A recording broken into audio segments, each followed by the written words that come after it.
Paz do Senhor, povo de Deus, que é o Bispo Paulo Cardoso. Nós estamos aqui numa sombrinha, no Monte Carmelo, ao vivo aqui do Monte Carmelo. Dá uma olhadinha, local onde Elias teve aquela disputa maravilhosa, honrando o nome do Senhor, e Deus lhe deu uma grande vitória. Olha só, eu gostaria de estar compartilhando com você o que aconteceu nesse local. Nós temos relatos que foi nesse monte que Jeremias, uma certa vez, teve a visão de que Nabucodonosor ia dominar sobre o Egito e sobre Israel. Então foi nesse local que Jeremias teve essa experiência. Aqui também Saul, diz que Saul também ergueu um monumento em honra pessoal a ele mesmo. E Davi esteve aqui também, quando estava foragido, onde Saul estava querendo matá-lo. Diz que ele esteve nesse monte, em 1 Samuel 15:12, fala que ele esteve aqui também nesse Monte Carmelo. Também Abigail e Nabal moraram aqui antes dela se casar com Davi, onde Nabal morrer e Davi assumir ela como esposa. Eles moraram aqui nessa redondeza aqui também. Então, querido, aqui foi um palco onde Israel já era dividido entre Judá e Israel. E Israel estava no domínio e dirigido assim por rei Acabe. E também tinha se casado com uma mulher terrível, que era Jezabel, que dominava, e ela mantinha os profetas de Baal. Ela era também, adorava Baal também, e ela mantinha esses sacerdotes. E aconteceu que um dia Elias chegou para Acabe, e está aí no capítulo 18, né? Está no capítulo 18, Elias disse assim, no versículo 18, olha o que Elias disse nesse capítulo 18. Ele fala assim: então disse ele, eu não tenho perturbado a Israel, mas tu e a casa de teu pai, porque deixastes os mandamentos do Senhor e seguistes a Baalim. Agora, isso foi Elias falando para o rei Acabe, porque o rei Acabe tinha acusado ele de perturbar Israel. E depois no versículo 19 ele diz assim: agora, pois, envia e ajunta a mim todo Israel no Monte Carmelo, como também os 450 profetas de Baal e os 400 profetas da deusa Aserá, que comem à mesa de Jezabel. Então enviou Acabe a todos os filhos de Israel e ajuntou os profetas no Monte Carmelo. Então Elias se chegou a todo o povo e disse, versículo 21, até quando cocheareis entre dois pensamentos? Se o Senhor é Deus, segui-o. Se Baal, segui-o. Segui-o. Porém, o povo lhe não respondeu nada. O povo estava totalmente dividido, né? Porque o rei estava no domínio e o rei servia a Baal e o povo também servia a Baal. Versículo 22. Então Elias disse ao povo, eu só fiquei por profeta do Senhor, e os profetas de Baal são 450 homens. Deem-se-nos, pois, 2 bezerros, e eles escolham para si um dos bezerros, e o dividiu em pedaços, e ponham sobre a lenha. Porém não lhe metam fogo, e eu prepararei o outro bezerro, e porei sobre a lenha, e não lhe meterei fogo. Então invocai o nome do vosso Deus, Baal, e eu invocarei o nome do Senhor. E há de ser que o Deus que responder por fogo, esse será Deus. E todo o povo respondeu e disseram, é boa esta palavra. E disse Elias aos profetas de Baal, escolhei para vós um dos bezerros e preparai o primeiro, porque sois muitos, e invocai o nome do vosso Deus, Baal. E não lhe metais fogo, e tomaram o bezerro, que lhe deram, e prepararam, invocaram o nome de Baal, e desde a manhã até o meio-dia, dizendo: Ah, Baal, responde-nos. Porém, nem havia voz, e nem quem respondesse. E saltaram sobre o altar que se tinha feito. E sucedeu que no meio-dia Elias zombava deles e dizia: Clamai em alta vozes, porque ele é um Deus, né? E pode ser que esteja falando, ou que tenha alguma coisa que fazer, ou que intente alguma viagem, porventura dorme e despertará. E eles clamavam em grandes vozes, se retalharam com facas e com lancetas, conforme o seu costume, até derramarem sangue sobre si. E sucedeu que, passando o meio-dia, profetizaram, e eles até a oferta dos manjares se oferecesse, porém não houve voz, nem resposta, e nem atenção alguma. Interessante, irmãos, aqui nesse texto, é que as pessoas que creem nesses ídolos, eles têm uma fé verdadeira, mas num Deus falso, num Deus errado. E eles acreditavam que Baal ia fazer algum tipo de manifestação. E eles acreditavam que, de alguma maneira, tantos clamando, haveria uma força de fé e haveria uma manifestação. Mas, querido, o Deus falso, você pode crer nele, mas não tem resposta. E eles se retalharam com facas, com lanceta, e nada conseguiram. Então chegou o momento de Elias preparar o seu momento. Vamos ler o texto? Diz assim a palavra, olha. Então, versículo 30, olha aí. Melhor dizendo, né? Então Elias disse a todo o povo: Chegai-vos a mim. E todo o povo chegou. E ele reparou o altar que estava quebrado. E Elias tomou 12 pedras, representando ali no caso as 12 tribos de Israel, a unidade, né? Conforme o número das tribos dos filhos de Jacó, o qual veio a palavra do Senhor dizendo: Israel será o teu nome. E com aquela pedra edificou o altar em nome do Senhor. Depois fez um rego em redor do altar, segundo a largura de 2 medidas de semente. E então armou a lenha e dividiu o bezerro em pedaços e pôs sobre o altar, sobre a lenha. E disse: Enchei de água os cântaros e derramai sobre o holocausto e sobre a lenha. E disse: Fazei segunda vez, fizeram. E disse: Fazei terceira vez, e fizeram. E de maneira que a água corria ao redor do altar, e ainda até o rego se encheu de água. Volto aqui a dizer, irmãos, que loucura, né? Além de botar ali a lenha, e lenha seca é mais fácil de pegar fogo, mas como eles não podiam botar fogo, e eu assim fico admirado com a certeza de Elias, de que Deus ia responder.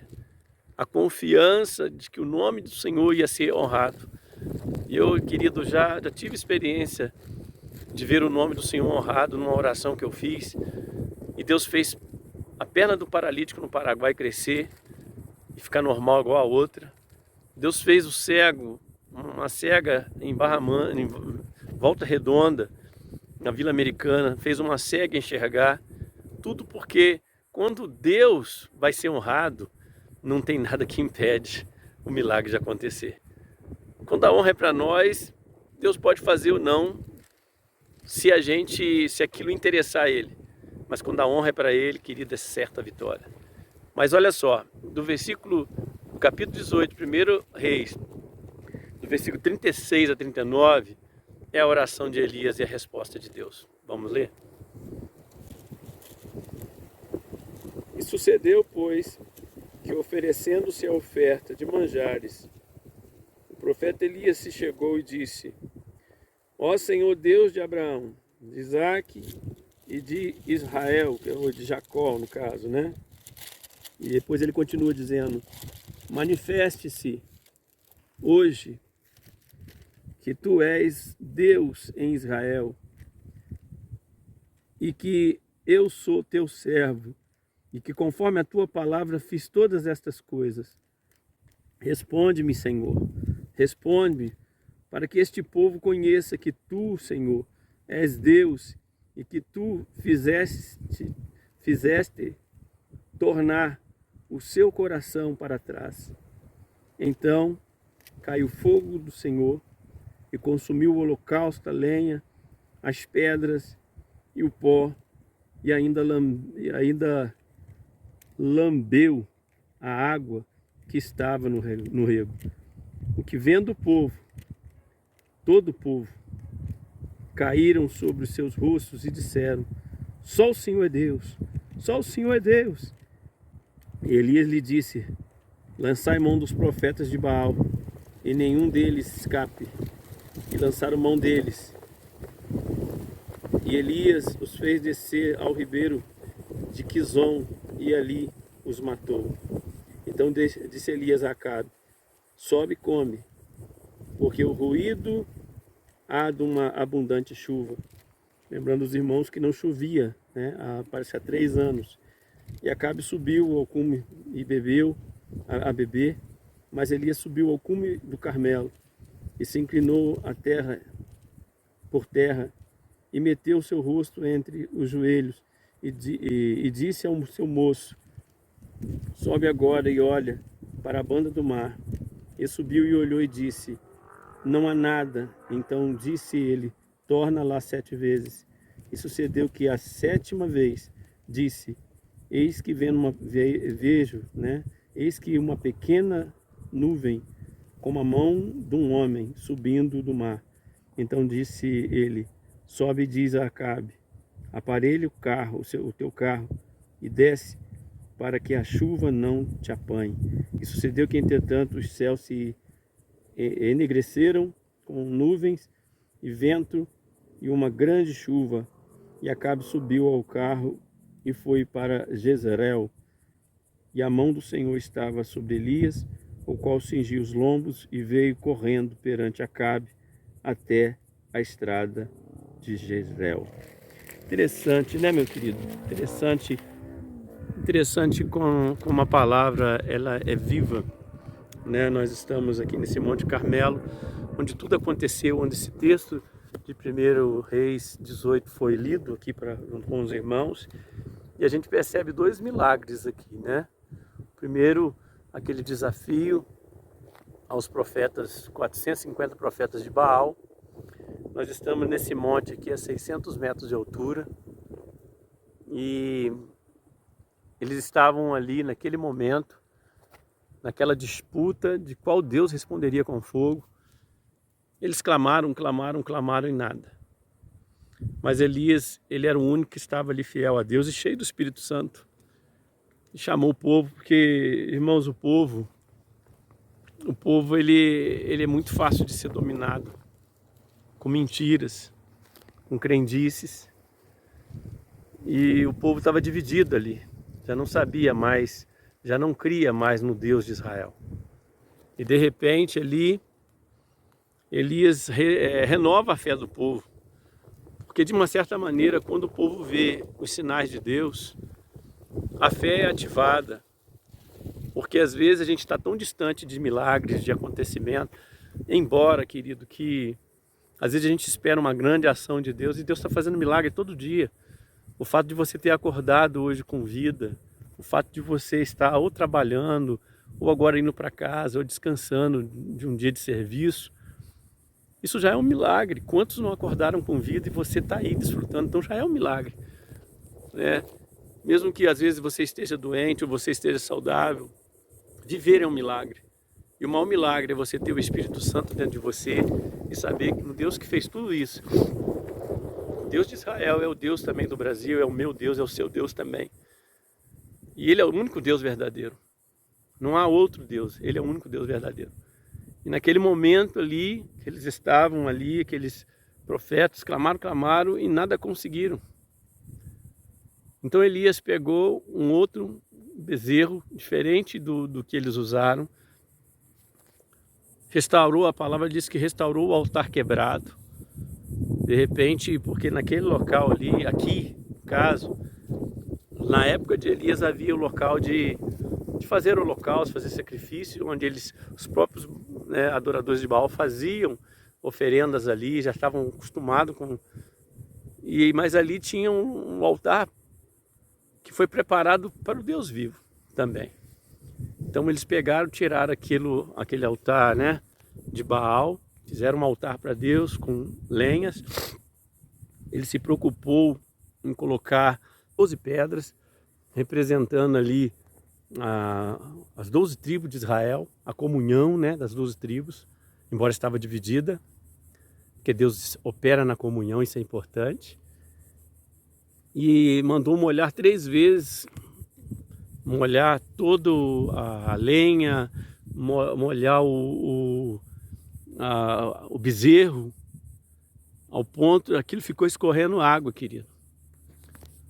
E quando ele chega no versículo 36 e faz aquela oração, fala: Senhor, eu estou aqui por tua causa, eu senti do Senhor de fazer isso, para honrar o teu nome, e esse povo precisa ver que o Senhor é o Deus vivo, irmãos.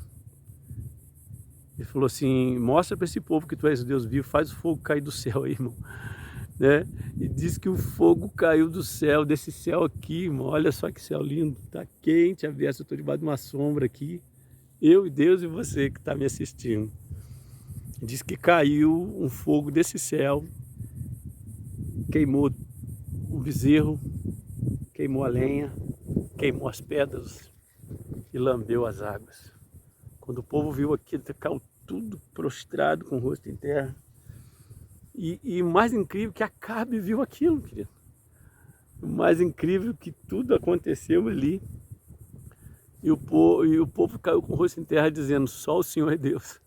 Só o Senhor é Deus. Agora nós estamos convictos que não tem Baal, que Baal não existe, que a deusa Aserá também não existe.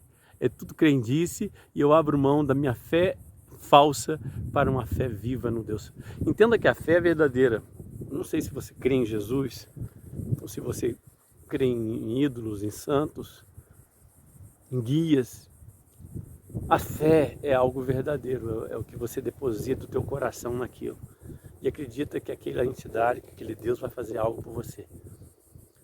A fé é verdadeira, mas se o Deus for falso não tem utilidade. A única fé que realmente, o alvo da tua fé, que é verdadeira, a fé é verdadeira, o Deus é falso.